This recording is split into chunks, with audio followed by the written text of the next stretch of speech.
కల్వకుంట్ల తారక రామారావు అనే నేను శాసనసభ సభ్యునిగా ఎన్నికైనందున శాసనం ద్వారా నిర్మితమైన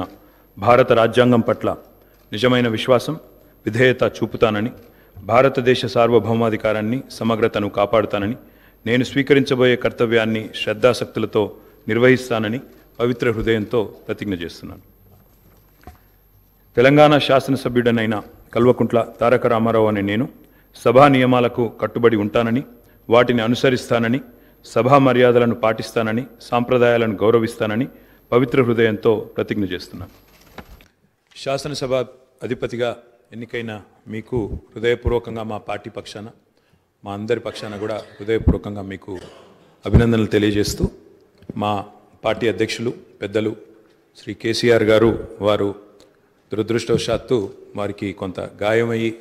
హాస్పిటల్లో ఉన్నప్పటికీ ఎప్పుడైతే ఈ ప్రతిపాదన శ్రీధర్ బాబు గారి ద్వారా మరి వారికి వచ్చిందో వెంటనే ఒక క్షణం కూడా సంకోచించకుండా,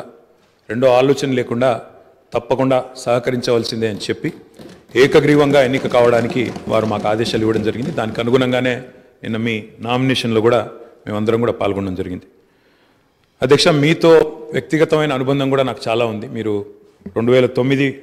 శాసనసభకు ఎన్నికైన నాడు నేను కూడా మీతో పాటు సహచర శాసనసభ్యుడిగా ఉన్నాను.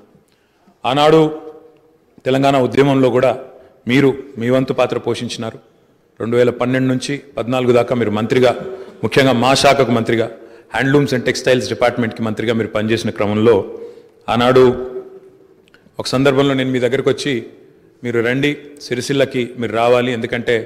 రాష్ట్రం మొత్తంలోనే టెక్స్టైల్ అంటే సిరిసిల్ల కాబట్టి మీరు తప్పకుండా రావాలి అంటే మీరు కొంత సంకోచం వ్యక్తం చేసినారు మొదలు. మరి ఇప్పుడు ఉద్యమం ఉధృతంగా ఉంది, నేను మంత్రిగా ఉన్నాను, ఈ సమయంలో వస్తే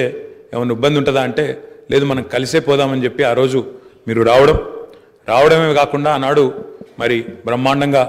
మీరు వచ్చి అక్కడ కార్మికుల సమస్యలు విని తర్వాత చాలా సమస్యల పరిష్కారానికి మీ స్థాయిలో మీరు కృషి చేసినందుకు కూడా మీకు మనస్ఫూర్తిగా ఈరోజు మళ్ళొకసారి అభినందనలు, ధన్యవాదాలు కూడా తెలియజేస్తూ, మరి ఒక ఉన్నతమైన సాంప్రదాయానికి ఈరోజు మరి తెరదీస్తూ ఇతర పెద్దలు గౌరవనీయులు తెలంగాణ రాష్ట్రం ఏర్పడ్డ తర్వాత పెద్దలు శ్రీకొండ మధుసూదనాచారి గారు, తర్వాత శ్రీ పోచారం శ్రీనివాసరెడ్డి గారు, తదనంతరం మీరు, మరి వారు ఇద్దరు కూడా నెలకొల్పిన సాంప్రదాయాలు, కాపాడిన విలువలు, వాటన్నిటిని మీరు కూడా పరిరక్షిస్తారని మనస్ఫూర్తిగా ఆకాంక్షిస్తూ, మీ ఉన్నతికి మనస్ఫూర్తిగా అభినందనలు తెలియజేస్తూ, మరి ఇప్పుడే పెద్దలు ముఖ్యమంత్రి గారు, ఉప ముఖ్యమంత్రి గారు, మంత్రివర్యులు కూడా చెప్పినట్టు మరి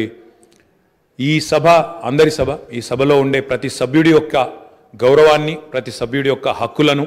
ముఖ్యంగా ప్రజల తరపున మాట్లాడే ప్రతి నాయకుడి యొక్క, ప్రతి గౌరవ సభ్యుడి యొక్క మరి గొంతును వినిపించే విధంగా ఆ బాధ్యత మీరు తప్పకుండా సమర్థవంతంగా నిర్వహిస్తారని మనస్ఫూర్తిగా ఆశిస్తూ, మరి ఒక సామాన్య ఎంపీటీసీ పదవి నుంచి ఈరోజు శాసనసభ స్పీకర్గా ఎదిగిన మీ జీవితం ఏదైతే ఉందో, రాజకీయ ప్రస్థానం ఏదైతే ఉందో, ఇది చాలామందికి తప్పకుండా స్ఫూర్తిదాయకంగా ఉంటుందని చెప్పి మనసారా ఆకాంక్షిస్తూ, మీ బాధ్యతలో మీరు 100% విజయవంతం సాధించాలని మా పార్టీ తరఫున కూడా కోరుకుంటూ మళ్ళొకసారి మీకు అభినందనలు అధ్యక్ష. Thank you.